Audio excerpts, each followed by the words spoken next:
안녕하세요. 그린빌 가족 여러분. 오늘 화요일 아침, 우리 12월 들어서 첫 번째 우리 매일 한 말씀 함께 나눕니다. 이제 얼마 남지 않은 이 다사다난했던 2024년을 잘 마무리하시고 무엇보다도 우리의 영혼이 주님의 성령으로 이렇게 깨끗하게 청소가 잘 될 수 있는 그런 나날들이 되시기를 간절히 기원합니다. 자, 오늘 저희는 예레미야 오늘 41장 우리 1절에서 10절의 말씀으로 함께 오늘 이 아침을 시작하도록 하겠습니다. 예레미야 41장 1절에서 10절의 말씀. 일곱째 달에 왕의 종칭 엘리사마의 손자요 느다냐의 아들로서 왕의 장관인 이스마엘이 10사람과 함께 미스바로 가서 아히감의 아들 그다랴에게 이르러 미스바에서 함께 떡을 먹다가 느다냐의 아들 이스마엘과 그와 함께 있던 10사람이 일어나서 바벨론의 왕의 그 땅을 위임했던 사반의 손자 아히감의 아들 그다랴를 칼로 쳐 죽였고, 이스마엘이 또 미스바에서 그다랴와 함께 있던 모든 유다 사람과 거기에 있는 갈대아 군사를 죽였더라. 그가 그다랴를 죽인 지 이틀이 되었어도 이를 아는 사람이 없었더라. 그때에 사람 80명이 자기들의 수염을 깎고 옷을 찢고 몸에 상처를 내고 손에 소재물과 유향을 가지고 세겜과 실로와 사마리아로부터 와서 여호와의 성전으로 나아가려 한지라. 느다냐의 아들 이스마엘이 그들을 영접하러 미스바에서 나와 울면서 가다가 그들을 만나 아이감의 아들 그다랴에게로 가자 하더라. 그들이 성읍 중앙에 이를 때에 느다냐의 아들 이스마엘이 자기와 함께 있던 사람들과 더불어 그들을 죽여 구덩이 가운데 던지니라.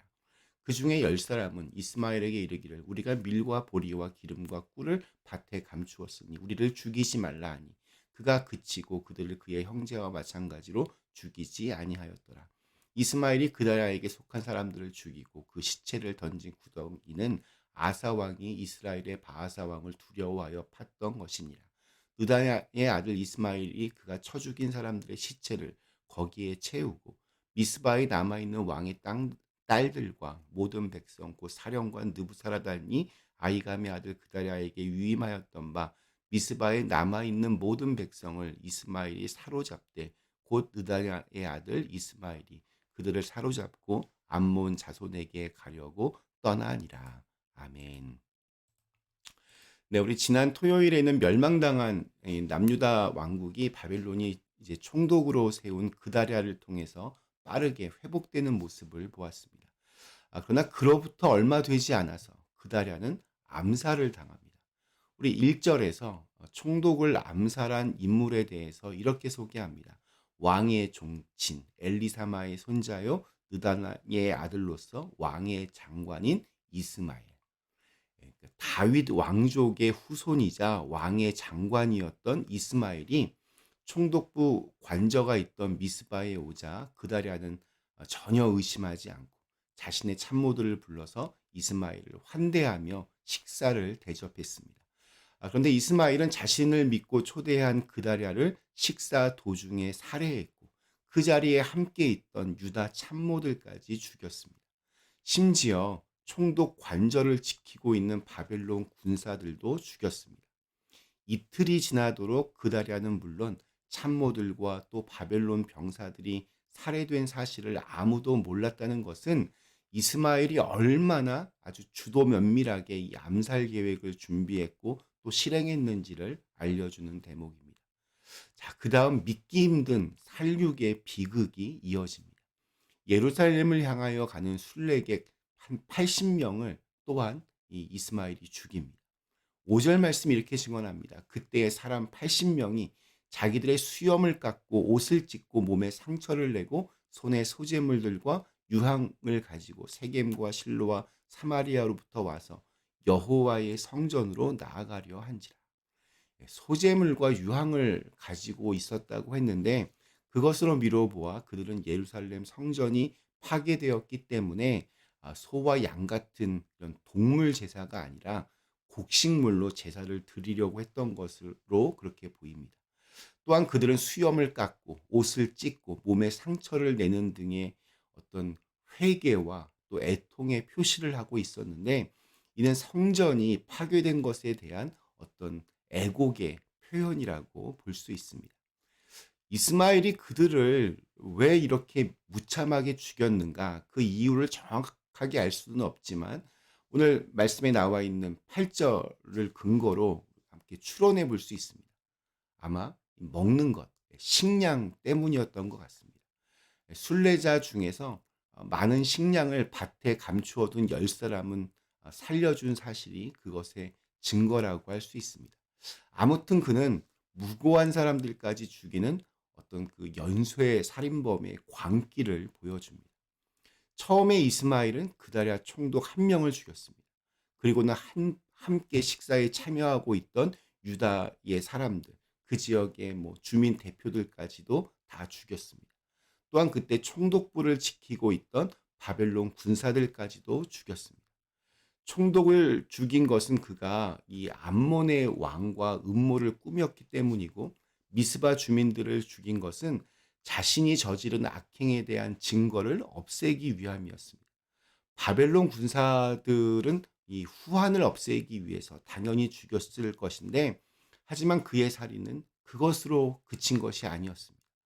성전이 파괴되었을지라도 그 남은 폐허 위에서라도 제사를 지내기 위해 가는, 그러니까 이 권력 투쟁과는 아무런 상관이 없는 순례객들을 모조리 살해한 것입니다.